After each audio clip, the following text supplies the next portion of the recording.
гражданинны. Яғни Тинчурин үзе үз күңеле белән күрәсең тойган, бәлки уларның язгы бер дәрәҗәдә идеологик төсмерләр дә керткәндер. Алардан күле омтылышта ясагандыр. Ләкин реаль барлыкта ул бу шәхестәр нәкъ трагикомедия, ягъни бер яктан алар көлке уята, үзләренең эш гамәлләре, омтылышлары белән, элеккедәне кайтарырга теләүләре белән, икенче яктан аларның шушы хәлгә килүенә яңа җәмгыять бит үзе дә гаепле. Оларның ягъни бер яктан көлсә, икенче яктан аларның фаҗигасын ача. Әнә шуның кебек Американы алыйк. Бер яктан элекке байлардан көлә кебек, ләкин ул үрнәк итеп куйган Искәндәр белән Апуш та бит һич кенә дә үрнәк герой була алмый.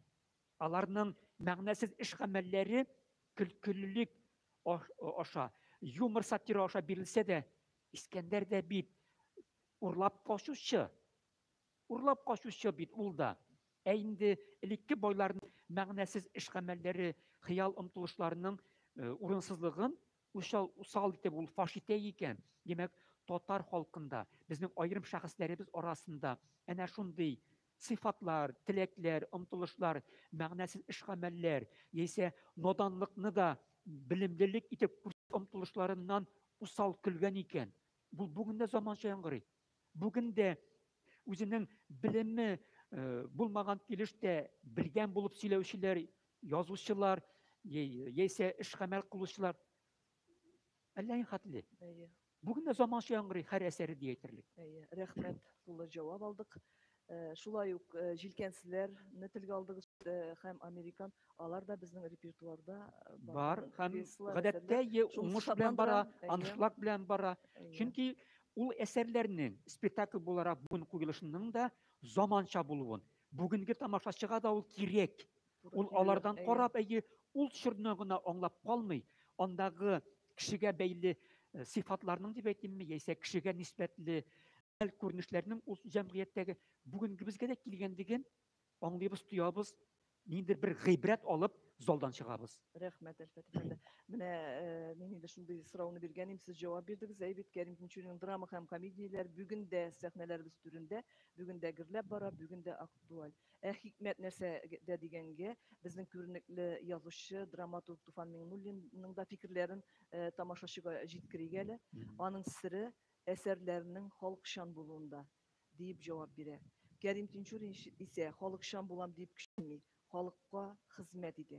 Халыкка хезмәт итәм дигән булып, аңа акыл өйрәтергә алынмый, халык алдында ясалмый.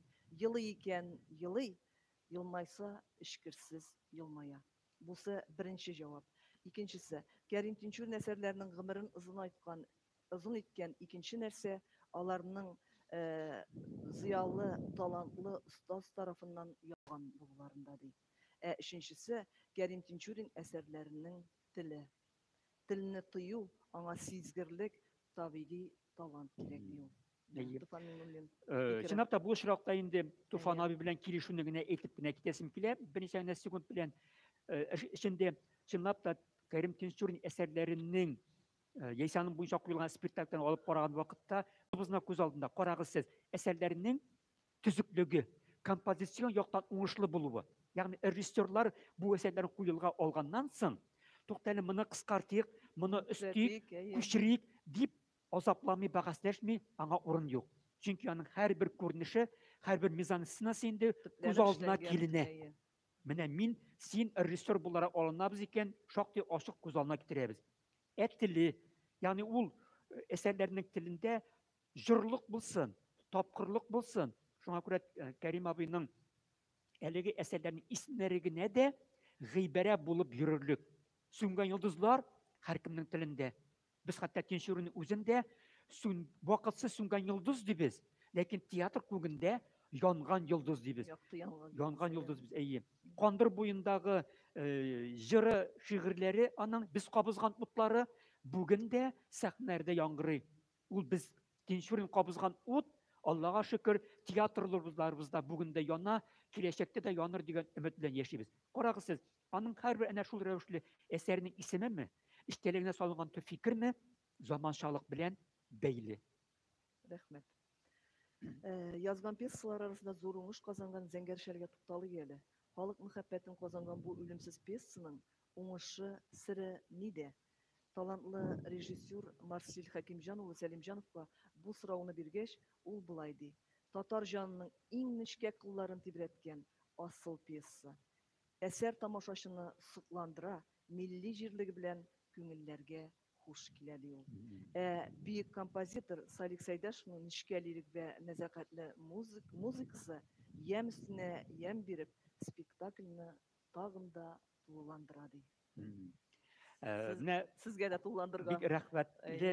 Чынлап та Зәңгәршәл турында сөйләшергә кирәк тә һәм бик күп һәрвакыт аңа мөрәҗәгать итәчәк безгә Алла бирсә. Шулай да рөхсәт итегез, әзгенә читтән башлыйм әле. Менә бирелгән сорауга нисбәтле Салих абый Сәйдәшев исеме телгә алынды. Без Кәрим Тинчуринның еллардагы эшчәнлеге турында сөйләп барган вакытта һичшиксез мин уйлыйм, Тинчурин ага турында сөйләүче һәрбер тәнкыйтьчеме, белгечме, театр белән кызыксынучы тамашачымы әйтәчәк. Тинчурин белән Салих Сәйдәшев бердәмлеге, әлеге тандем дибез бүгенге заманча сүз белән, дуслыгы һәм музыкаль театрның чын мәгънәсендә үсеп китүе ул татар театрының бүгенгесе белән дә бик тыгыз бәйле. Михайдар Фәйзи Галия Бану белән музыкаль драмага нигез салса, Салих Сәйдәшев белән Кәрим Тинчуринның иҗади дуслыгы аны чын мәгънәсендә бер зур биеклеккә күтәрә. Аны бер татар театрының лаеклы юлы, юнәлеше буларак нигезгә сала. Бүгенге көндә карагыз сез, татар тамашачысы театрга ни өчен дигән сорауга җавап биргәндә, һәрвакыт диярлек әйтәбез без. Татар тамашачысы ул сәхнә яңгыраган, җырлы, биюле, күзгә яшь китерә торган тамашаларны яратып карый. Җыр яңгырамаса сәхнәдән, нәрсәдер күңелебез кителә кебек тоела. Ягъни бу яктан караганда, нәкъ менә аларның, аның Салих абый Сәйдәшевне чакырып кайтаруы һәм әлеге юнәлешкә нигезләп кире җибәүе һичшиксез татар театр тарихында кызыл җеп белән дип әйтимме, сызылып бара торган бер юнәлеш. Инде Зәңгәршәлгә килик. Беләсезме, мин менә студентлар белән озак еллар эшләү барышында Зәңгәршәл әсәре турында сөйләшер алдыннан студентларны котыртып, күпме дәрәҗәдә бәхәскә тартып, аларны да уйланырга этәреп, мондый сорау бирәм. Зәңгәршәлнең финалы булайрак тамамлана. Булат иптәшләре белән бергә урманнан кайта да, Ишан хәзрәт йортына ут төртәләр һәм Мәйсәрәне урлап китә. Сорауым мондый: карагыз әле, Булат җинаять кыла түгелме? Икенче яктан караганда, ул Мәйсәрәне урлап китә. Мәйсәрә бит кешенең никахлы хатыны, яхшымы, начармы? Аларның кая барып бәхетле буласың алар? Аларны бит каторга көтә икесендә. Карагыз сез, бер караганда бу сорау сине һәм мине уйланырга мәҗбүр итә. Һәм Кәрим Тинчуринның әлеге Зәңгәршәле ни өчен язган, нинди идея салган, нинди аның эстетик кыйммәте нәрсә дигән сорауга китерә дә. Мин өч әйбергә генә тукталып китәргә телим, гәрчә бик озак сөйләргә, һәр геройга аерым тукталырга мөмкин булса да. Берсе аның Зәңгәршәл ул исеменнән күренгәнчә татар халкының күңелендә яшәп килгән аның яшәү рәвеше, аның этнографиясе, аның җыры, моңы белән кушылып киткән күренешләре белән тамашачының җанын биләп ала. Чөнки Мәйсәрә белән Булатның мәхәббәт тарихы һәм аның җыр белән үрелеп баруы, аларның яшерен очрашулары, ачыктан-ачык очрашулары һәм аларның шактый каршылыклы да фаҗигале дә дип әйтикме, мәхәббәт тарихы ул тамашачыны үзенә җәлеп итә. Һичшиксез әсәрнең үзәгендә торган сорау ул шәхес иреге белән бәйле. Шәхес иреге мәңгелек сорау. Без аны Кол Галиның Кыйса Юсуфыннан алып, татар әдәбиятының 1000 еллык тарихында һәр чорда күрәбез. Без бүген дә иң яхшы әсәрләрнең үзәгендә олы шәхес тора. Һәм аны без шәхес буларак үз иреген яклавын, шулай ук якыннарының, гаиләсенең, милләтенең, халкының мәнфәгатен яклавын телибез. Шундый геройлар һәрвакыт яклау таба. Әлдермештен Әлмәндәр Шулук Туфан абый Миннулинның без Әйе. катка искә алган. Ни өчен кызыклы? Чөнки Әлмәндәр ил карты, татар милләтенең символы дәрәҗәсенә күтәрелгән, үлем белән, әҗәл белән көрәшүче, тормыштагы үз эшләрен башлап, тамамлап китеп, мәңгелеккә китүче, үз урынына яшь егетләрне, малайларны калдырып китүче. Татарның киләчәге бар. Менә мин үз эшемне эшләп киткән кебек, минем дәвамчыларым да үз эшләрен эшләп китерләр дип әйтә кебек. Шуның кебек Кәрим абый Тинчуринның әлеге әсәрендә дә Булат, Мәйсәрә кебек шәхесләрнең эш гамәле ул шәхес иреге, шәхес ирегенең бер зур тармагы ул мәхәббәт иреге. Кеше күңеленә табигатьтән билгән икән әлеге сөю хисе, бер-берне ярату хисе, гаилә корып, балалар үстерү омтылышы, теләге, бу табигый теләккә беркем каршы килә алмый. Ул һәркемгә килә. Ягъни син үзең кеше булып кал, шәхеснең иреген яклавың. Икенчесе ул социаль тигезлек. Бит татар халкы гомер-гомергә милли изүдән һәм социаль изүдән тилмереп яшәгән. Ул гаделлек эзләгән. Карагыз сез, әсәрдәге кашкыннар арасында кемнәр генә юк, һәм чуваш, марий, турк, яһуд, рус һәм башка төрле милләт шәхесләре, һәм алар барысы да үзләре былай диләр. Менә мин тормышта гаделлек эзләдем. Аның өчен мин я кайсаның полицейский местер белән каршылыкка кергән, кайсы урядникны кыйнаган, кайсы байның йортына ут төртергә мәҗбүр булган. Ягъни алар тормышта гаделлек эзләп, үзләре татына ирешә алмагач, җинаять юлы белән булса да үзенекен эшләргә омтылганнар. Мәйсәрә белән Булатның әсәр ахырында бергә чыгып китүе дә белән дә ул булай ди. Әлеге тормышта социаль гаделлекне бары тик социаль революция генә урнаштыра ала. Кәрим Тинчурин билгеле социалистик революцияны яклый, яклаган. Ягъни ул менә шушы Булат һәм Мәйсәрәләр, әлеге кашкыннар кебек гадел тормыштагы гаделсезлеккә каршы чыгучылар, бары тик социаль революция аша гына гаделлек урнашкан җәмгыятьтә генә үз бәхетләрен таба алачаклар дигән фикерне, идеяны сиңа һәм миңа тәкъдим итә. Үз бәхетең, үз мәхәббәтең, үз шәхесең ирегең гаделлек өчен, тормыштагы дөрестлек өчен көрәш. Булатлар, Мәйсәрәләр мине бүген дә шуңа өйрәтә, шуңа этәрә. Яхшы, рәхмәт, бик тулы эчтәлекле җавап. Без сезнең белән бер очрашуда гына сөйләшеп бетермәбез. Мөгаен тагын очрашулар насыйп булсын.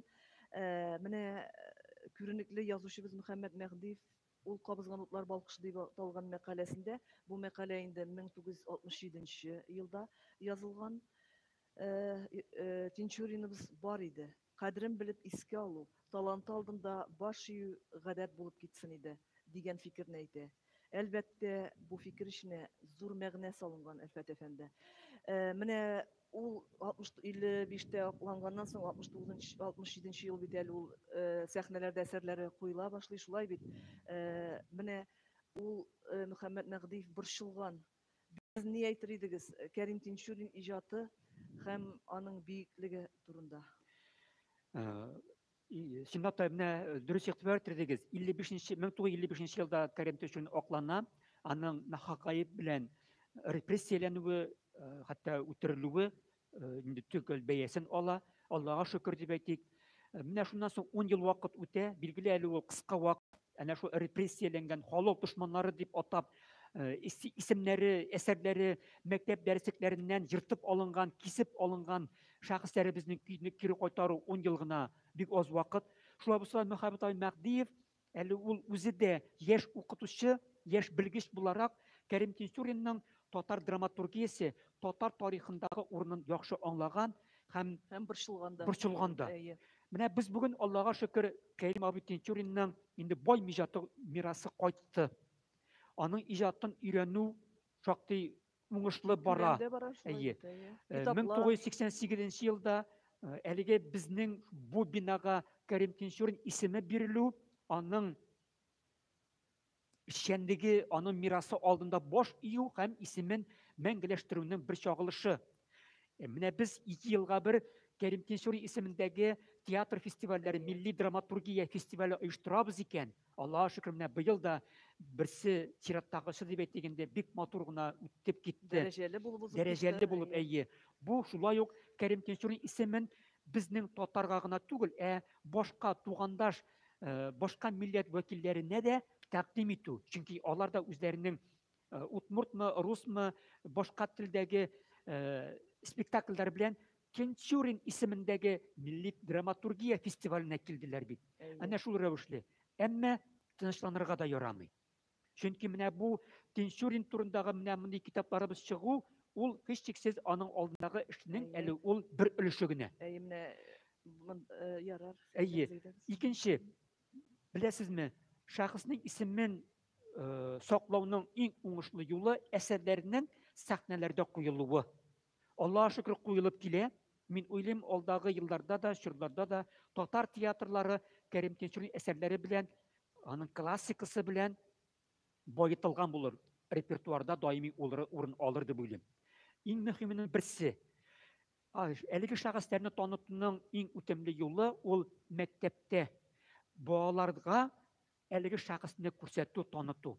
Yani bir yoktan onun eserlerinin mektep programmalarına kırtılıp öğrenilüğü, ikinciden bağlarımızga mektep tiyatro studiyalarında, yesəйлigi bağlarımızın tiyatro zallarına kirip Kerim abi Tinşuri'nin spektakllerin koravları, tamaşaşı bularak koravları. Ana şul vakittagına, yani bizning buun ana öğrenip üsken eserleri bilen huzurlanıp, suqlanıp yaşayan kübük, yeş buunda anın eserlerine ana şunday münasebet olsun idi degan tilekte min qolam. Rəhmət big zor. Dürüst aytasiz, biz indi şundan da gururlanabız şu büyük isimni yürütübüz bilen, hem şundan da zor işler başkarıla bugünkü günde. Hem mine bağlar mektep okuşlarına tutaldık iken, hatırınızdadır biz birinci bağlar Respublika bağlar konkursun başlap jibergen Kerim Tinşuri'nin turmuş yolu icatına bağışlangan. Indi mine bu yıl indi noyabr ayında beşinchisi uzdırıla. Biz anı indi bu yıl ressey külem yasadık. Büyük küp varizalar kabul etebіз, büyük küp işler alına. Şundan da Tinşurin icatına mekteplerimiz de bir taraf tügül. Bunlardan bunlarga Tinşuri'nin zorluğunu jitkürü alga taban işlene.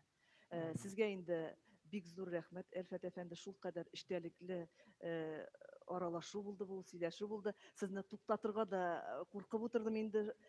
Big zor rəhmət. Alda da sizge oңuşlar tilep kalam. Hem indi mine kichkine tiyatrımız isiminden sizge bülek. Big zor rəhmət. Hem şuşunday matur yugarılıkta bugünkü ışıraşuna Kerim Tinşuri'nin şunday şiir yolları bilen bitiresi kile. Biz qabızgan otlar sünmesalar xatar jillerde. Biz qabızgan otlar yaktı yanar hizmet ilinde. Şundan da Tinşurin qabızgan otlar yıllar alga bargan sayın yaktırak yana. Yıllar ütken sayın nurları yırak kırak sille. Amin. Şulay bulsun.